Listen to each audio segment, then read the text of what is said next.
Welcome back, best ever listeners, to another episode of Passive Investor Tips. I'm your host, Travis Watts, and in today's episode, what we're talking about is how much is enough and how to find out. We're talking about income and specifically passive income. Disclaimers, as always, never financial advice, not telling you or anyone else what to do, educational and informational purposes only. And with that top of mind, as you probably know, there's endless amounts of articles and blogs and formulas out there to help you determine how much is enough to retire, let's say. The problem is most of these are based off of the stock market, which is where most people are investing their money. And a lot of this has to do with a net worth focus. So in true theme of what this show is all about, passive investor tips, I figured I would show you how to figure out how much is enough based off of passive income, something that very few people talk about.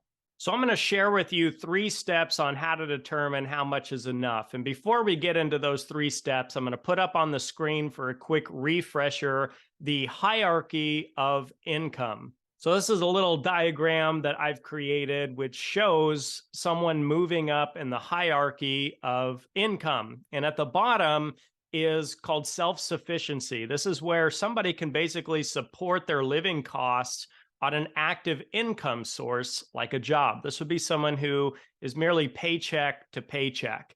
As you move up with a little more income, you find stability, which is where you can eliminate bad debt and maybe have a little bit of cash in the bank. Above this level, I call flexibility. This is where you have more than just a little cash cushion for emergencies in the bank. You could perhaps take a year off of work, travel more, pivot careers. You just have more flexibility over your lifestyle.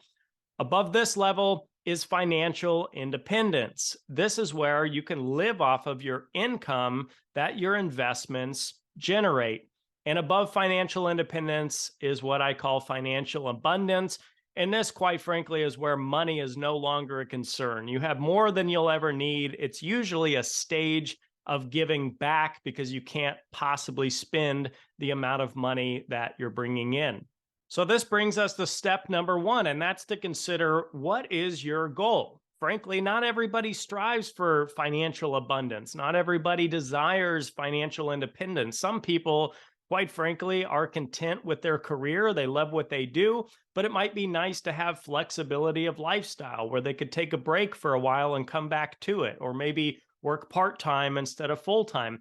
Others are just looking to eliminate debt and have a little cash cushion in the bank, while others seek that work optional lifestyle and that financial independence number. So number 1 is to consider what goal you're looking to achieve. Now that brings us to number 2. And number 2 is consider the current income that you have through your job and or any investments that you have. Is it enough? Think about if the paychecks and the income kept rolling in every month, but you didn't have to go to work, would you be content with that scenario for the rest of your life? Are you able to live the optimal lifestyle that you desire based off that income? And the answer is going to be different for everyone. Some people might be making an abundance of income and say, frankly, I could live on less than what I currently make. Others would say, no, I'm at the beginning stages of my career. I desire a much higher income, and there's much more that I want to accomplish in life. So you do you and decide what income would be sufficient to live the lifestyle you're looking to live. Now, before we jump right into step number 3, I want to share this story with you for a little bit of perspective and additional context.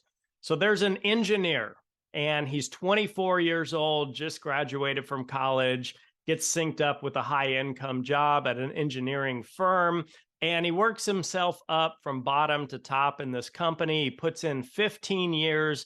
And at this point, he's nearing 40 years old. He's got a handful of stock options, a really nice lucrative 401k. His net worth's going to be in the ballpark of, let's say, $2 million.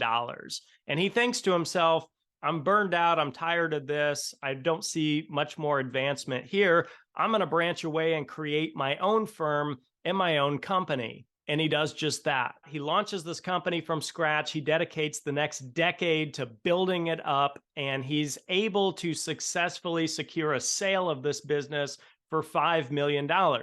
Now, between his net worth, his previous investments, and the sale of this company, his net worth is approaching $10 million at this point.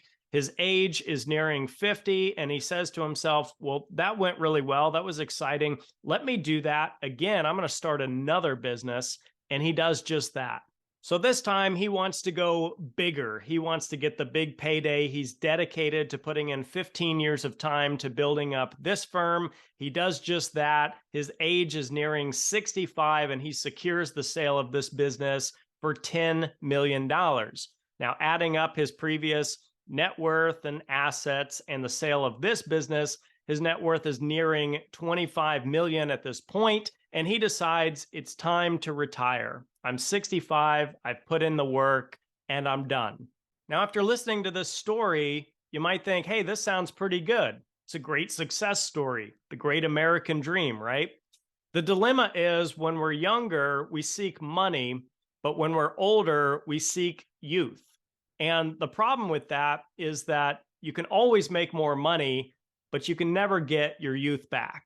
Now, here's a couple takeaways from this story to consider. Number one, could this individual have retired at age 40, where he was leaving the corporate world with approximately $2 million of net worth?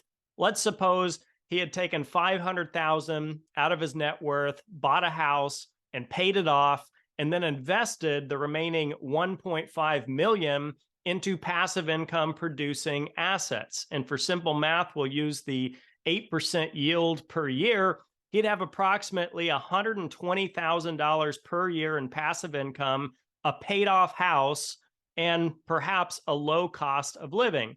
Now, this could have allowed him to spend more time with friends and family, or to travel, or just to do the things that most of us can do when we're younger, as compared to putting them off until an unknown age in the future. And if that scenario doesn't resonate with you in particular, consider when this individual was 50 years old and had an approximate net worth of $10 million. Perhaps he took $1 million out of his net worth, bought a house, paid it off in cash, and invested the remaining $9 million into passive income producing assets. Assuming the same 8% annualized yield, that would give him approximately $700,000 per year in passive income, while still being able to retire early at age 50. And the point of this story is to consider what's important to you. Is it money? Is it net worth? Is it freedom? Is it time with friends and family? And I call this scenario the success cycle. And it's really easy to get caught up in the success cycle, especially here in America, where it's spread all throughout our culture. Work, work, work until when? And this, my friends, is number 3 to knowing how much is enough. It's what are you chasing? What is your desired outcome? What are you looking to get out of life? There is no specific answer to how much is enough. It depends on you, your desired lifestyle, and what it would cost to live that desired lifestyle. So I encourage you to keep an eye out and have a general awareness for this crossover moment in your life. Money may be unlimited, but your time is limited. Something to think about here for the week. You're listening to Passive Investor Tips.